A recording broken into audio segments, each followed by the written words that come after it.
안녕하십니까. 검찰 독재 정치탄압대책위원회 위원장 장경태 최고위원입니다.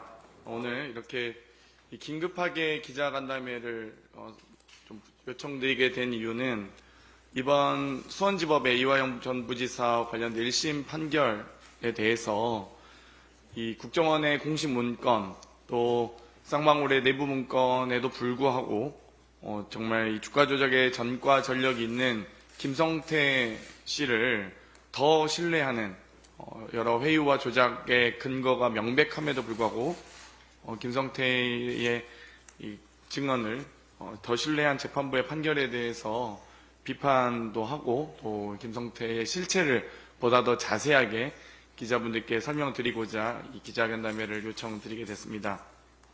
시작에 앞서 먼저 참석하신 분 소개해 올리도록 하겠습니다. 사건조작 대책단의 단장이시자 검찰 독재 정치탄압대책위원회 위원이신 민영배 의원님 참석하셨습니다. 그러면 바로 기자회견 시작하겠습니다. 오늘 검찰 독재 정치탄압대책위원회에서는 김성태 전 쌍방울 회장의 실체에 대해서 자세하게 정리해서 말씀드리고자 합니다. 검찰은 김성태를 경기도가 시키는 대로 따랐던 순종적, 수동적 인물이라고 만들어내고 있습니다.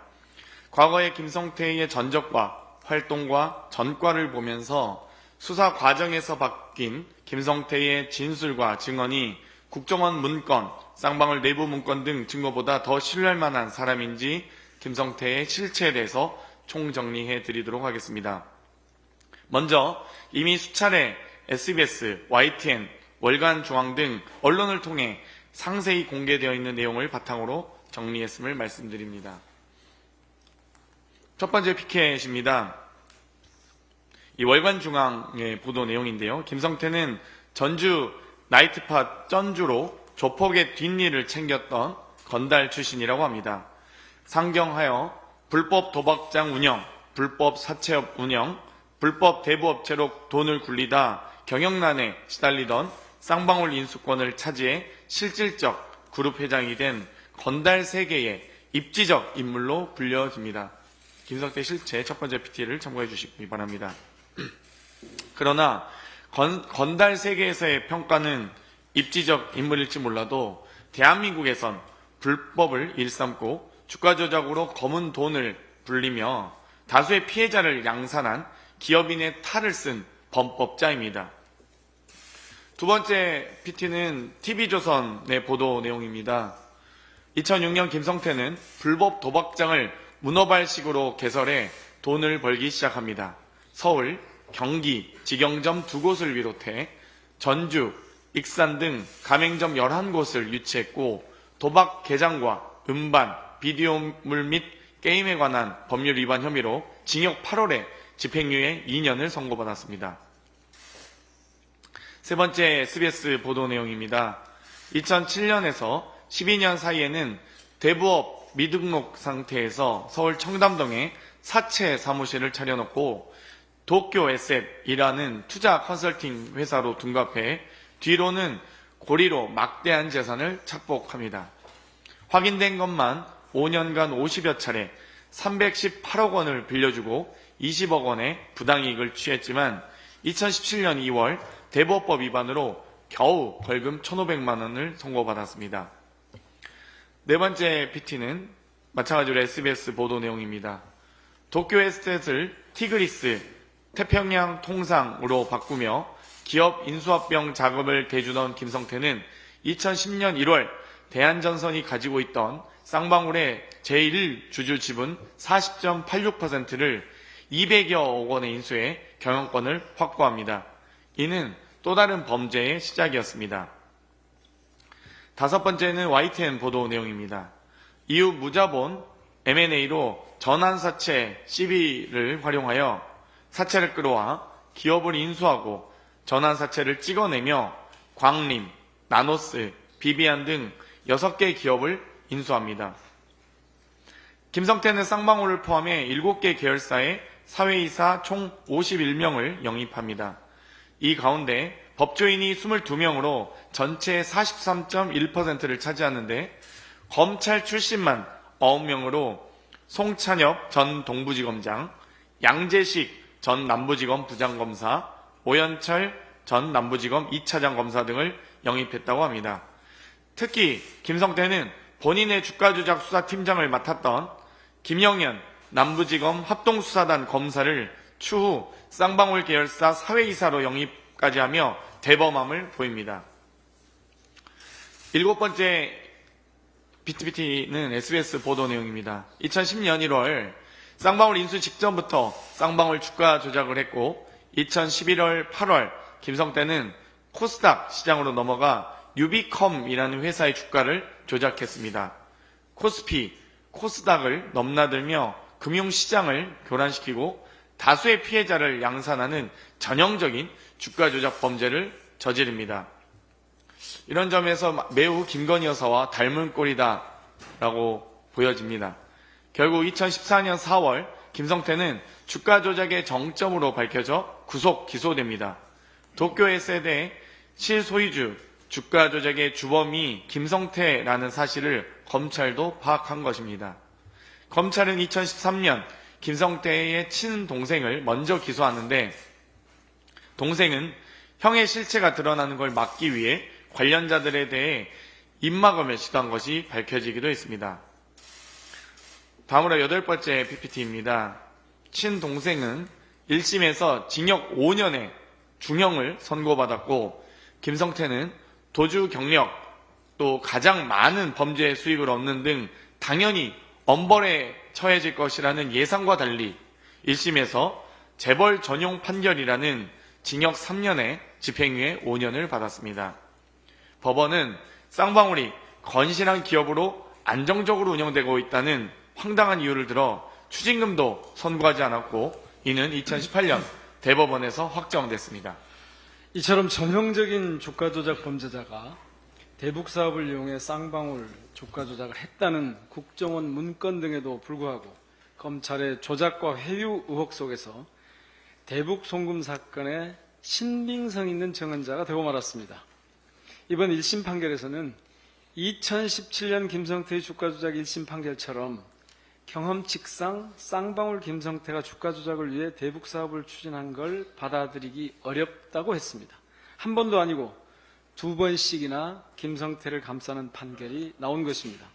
형사 사법 시스템이 김성태의 사법 리스크를 해소시켜주고자 한다는 비판을 피할 수 없는 이유입니다. 그런데 수원지검은 이번에도 역시 김성태가 가중처벌을 받지 않도록 주가 조작 관련 일부 혐의를 누락시키고 기소했습니다.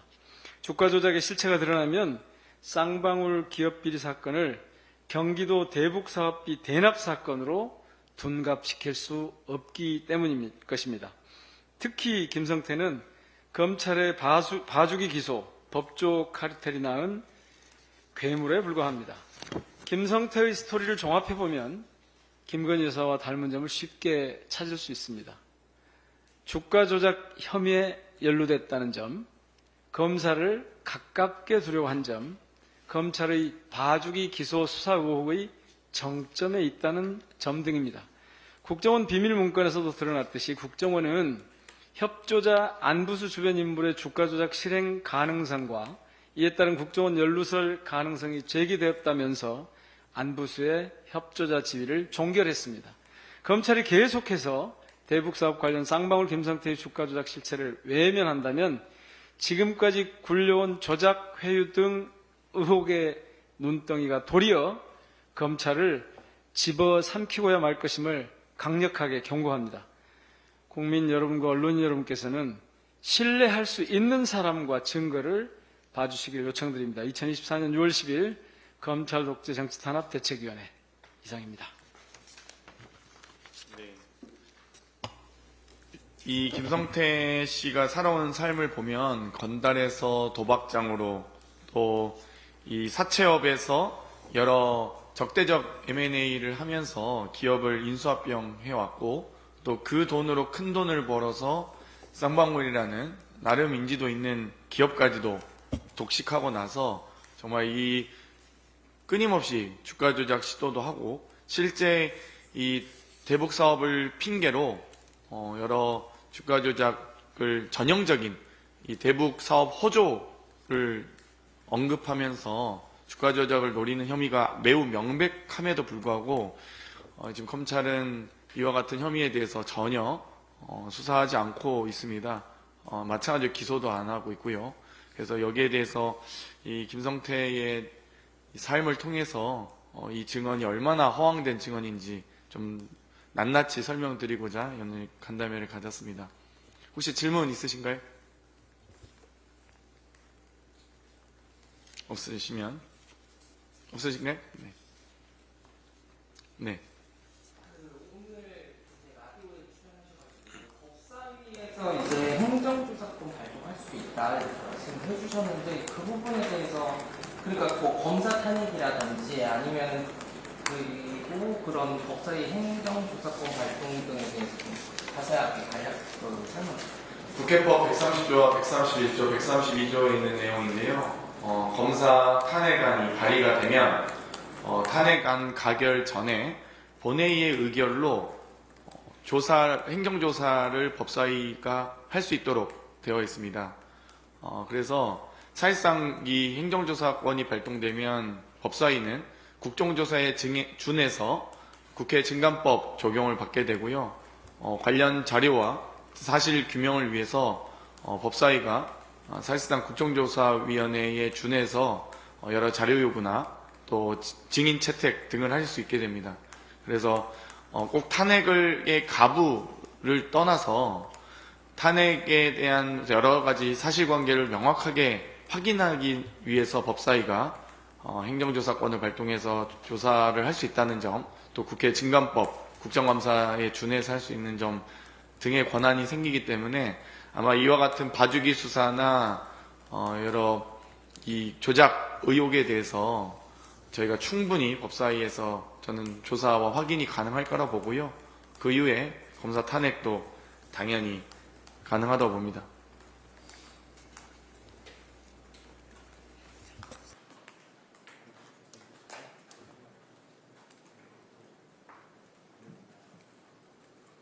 네, 또 혹시 네. 김성태라는 인물에 대한 지난 상해 궤적들을 설명을 해주셨는데 인물에 이제 이런 과거의 유적들이 문제가 있다고 해서 그걸 바로 이제 진술의 신빙성이나 뭐 판결 자체를 하는 거 연결고리가 약간은 조금 약해 보이는데요.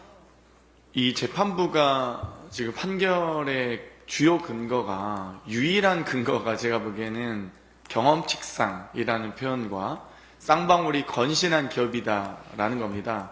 근데 정확하게 말씀드리면 쌍방울에 있는 직원들이 지금 범죄를 한 건 아니잖아요. 김성태란 회장이 이 그동안에 살아왔던 방식대로 쌍방울이라는 나름의 기업을 인수합병하고 나서 또다시 이 주가 부양 이 작전을 주가 조작의 작전을 사용한 거죠. 그래서 여러 가지 뭐 이미 국정원 내부문건에서도 나왔고 쌍방울 내부문건에서 나왔듯이 이 회장님의 방북이란 표현이 있지 경기도지사의 방북이란 표현도 없습니다. 그리고 여러 가지 국내 백화점 상품권을 몇십억씩 어디를 통해서 주겠다라는 게 명백하게 나와 있음에도 불구하고 그런 부분들은 하나도 증거 채택이 안 된 점이 정말 저 도저히 이해가 가지 않고요. 마찬가지로 지금 재판부의 유일한 근거인 쌍방울의 건신한 기업이라는 것이 얼마나 허황된 경험칙인지 얼마나 허황된 판결인지를 다시 한번 비판하고자 했습니다. 그래서 범죄 혐의는 명확하게 김성태가 한 거다라는 것을 좀 더 각인시켜드리기 위해서 이 기자 간담회를 요청드리게 됐습니다. 네. 조금 보완해 볼게요. 저희가 이제 검사독재정치탄압대책위원회 안에 크게 한 3개 정도의 이 단위가 있습니다. 하나는 검찰개혁 TF가 원내에 있고, 그 다음에 검사범죄 대응 TF가 당에 있고, 그리고 제가 단장을 맡고 있는 정치검찰 사건조작 특별대책단이 있는데, 그 대책단에서 중점적으로 살펴보는 내용은 검찰이 어떻게 사건을 조작해서 진실을 왜곡하는가 하는 부분이거든요. 그런데 지금 이 말씀을 드리는 이유는 연결고리를 말씀하셔서 설명을 드리자면 왜 검찰은 주가 조작을 처벌하지 않았을까입니다. 질문이. 왜 검찰은 주가 조작을 처벌하지 않았을까? 주가 조작을 처벌하면 어떻게 되냐면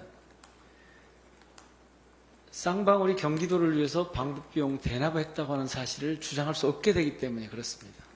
그래서 어떻게든 이 주가 조작은 그냥 넘어간 거예요. 그런데 실제로는 주가 조작 전과가 있는 사람이에요. 근데 왜 검찰은 이걸 처벌하지 않는가? 그러니까 조작이라고 하는 것은 있는 것을 없다고 하는 것, 그리고 없는 것을 있다고 하는 것, 이렇게 나눠서 볼 수 있잖아요. 이 경우에는 있는 것을 없다고 하는 거거든요. 그러니까 자기들 수사해보고 각종 문건이나 증거를 다 들어보면 이게 분명히 주가 조작이라고 하는 게 있는데, 그런데 그것을 주가 조작할 사람이 아니다라고 해버려야, 그래야 이게 방북비용 대납이 되는 거예요. 그래서 있는 것을 없다고 해서 없는 것을 있는 사실로 만드는 과정인 거예요, 이게. 그래서 이 김성태의 살아온 궤적이나 그 다음에 주가 조작 전과가 있다는 사실이 굉장히 중요한 겁니다. 이 연결고리 때문에 저희가 말씀을 드리는 거예요. 그런데 이것뿐만 아니에요. 있는 사실이 없다고 한 게. 예를 들면 국가보안법이나 외국환관리법에 대해서도 적절하게 처벌하지 않는단 말이에요. 그러니까 저희들이 지금 주목하는 대목은 검찰은 왜 있는 사실을 없다고 하면서 없는 사실, 즉 방북비용 대납이라고 하는 사실이 없는데 주가 조작용인데 방북비용 대납인 것처럼, 경기도의 방북비용 대납인 것처럼 둔갑시키느냐. 그래서 조작이라고 저희들이 얘기하는 거예요. 그래서 이 대목은 매우 중요한 연결고리가 있는 거예요. 예. 그러니까 사실 재차 말씀드리지만 사실 그냥 국정원 문건에 이렇게 나와 있잖아요. 북한 정찰청국의 이호남의 언급 내용을 그대로 싣고 있는데요. 대북 사업으로 쌍방울 계열사 주가를 띄워주는 대가로 수익금 일부를 받기로 했다. 쌍방울이 주가 조작 수익금을 일주일에 50억씩 전달하도록 할 테니 국내 백화점 상품권을 구입해 중국 선양으로 보내달라. 이렇게 이미 이 금액과 받기로 한 장소가 특정돼 있는데도 불구하고 왜 이걸 증거 채택을 안 하는지 너무 명명백백하게 나와 있는 내용이라서 정말 참 이런, 그러니까 재판부도 좀 저는 이해가 가지 않고, 검찰도 주가 조작이라고 이미 워딩이 정확하게 나와 있는데도 불구하고 여기에 그 쌍방울 내부문건에도 회장님 방북이라고 돼 있지 경기도지사 방북도 없는데 왜 안 되는지 도저히 이해가 할 수 없고요. 저는 이런 것들은 앞으로 법사위에서 이 조사권을 발동하거나 여러 나중에 헌재 가서 탄핵안이 가결돼서 헌재 갔을 경우에 이 해당 수사검사는 아마 엄격하게 전 처벌받아야 된다고 생각합니다. 오늘 참고로 오늘 저희 대책단에서 그 장문의 기자회견문을 성명을 냈어요. 뭐냐 하면 쌍방울 그룹이 북한에 송금한 돈은 주가 부양을 위한 대북 사업의 대가라고 안부수 1심 판결문에 나와 있는데 이것을 이화영 판결문에서는 전혀 다르게 해석을 했단 말이에요. 그러니까 동일한 사건인데 이 과정에 어떤 조작이 있었는가, 이걸 좀 들여다봐 주시기 바랍니다. 오늘 저희들이 조금 전에 여기 오기 전에 소통관에서 자료를 냈거든요. 그리고 비교적 상세하게. 그리고 이와 관련해서 언론이 심각하게 오보를 해서 거기에 대해서 대응 회견을 하고 왔으니까요. 요거 자료를 좀 참고하시기 바랍니다. 예.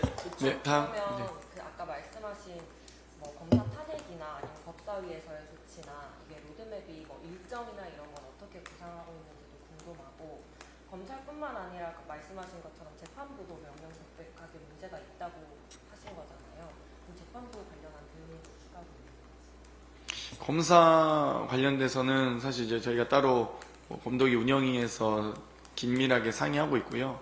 아마 적절한 시기가 되면 적절한 조치를 할 거다 정도까지만 저희가 말씀드릴 수 있을 것 같습니다. 왜냐하면 이 시기와 이런 것들이 워낙 또 이 입법 기술상 매우 또 중요한 부분이 있어서 저희가 좀 특정해서 말씀드리긴 어렵다고 좀 다시 한번 말씀드리겠고요. 아마 조사 과정에서 검찰의 회유와 조작 근거가 더 드러나고 또 재판부가 이해할 수 없는 판결한 것에 대한 진실이 저도 그 이유가 좀 궁금합니다. 그래서 그런 것들도 아마 충분히 검사 탄핵 과정에서 조사가 좀 이루어지면 좀 더 드러나지 않을까 하는 생각이 듭니다. 약간 보충을 해드리면요. 그 영역은 검사범죄 대응 TF에서 하고 있는데요. 이번 주에 탄핵 소추안 작성에 들어갔다. 거기까지 말씀드릴 수 있겠습니다. 그게 이제 곧 마무리가 되겠죠. 그걸 작성을 지금 하고 있는 중이니까요. 그리고 그 중에 일부는 21대 때 이미 저희들이 탄핵 소추안을 마련해 놓은 게 있습니다. 그래서 그렇게 오래 걸리지 않을 겁니다. 판결한 판사에 대해서는 입법부가 지금 판사에 대한 그 견제 내지는 이 처벌이라고 해야 될까요? 하여튼 책임을 물을 수 있는 방법이 한 가지밖에 없잖아요. 그래서 그런 방법이 온당한 것인지 혹은 다른 제도나 절차상의 접근 방법이 있는 것인지 혹은 관련한 정책이나 제도를 어떻게 바꿔가야 할 것인지 이런 것에 대해서는 지금 종합적으로 고민을 하고 있다라고 말씀을 드리겠습니다. 네, 그러면 더 없으시죠? 네, 이것으로 기자간담회 마치도록 하겠습니다. 협조해 주신 언론인분들 감사합니다. 네, 고맙습니다.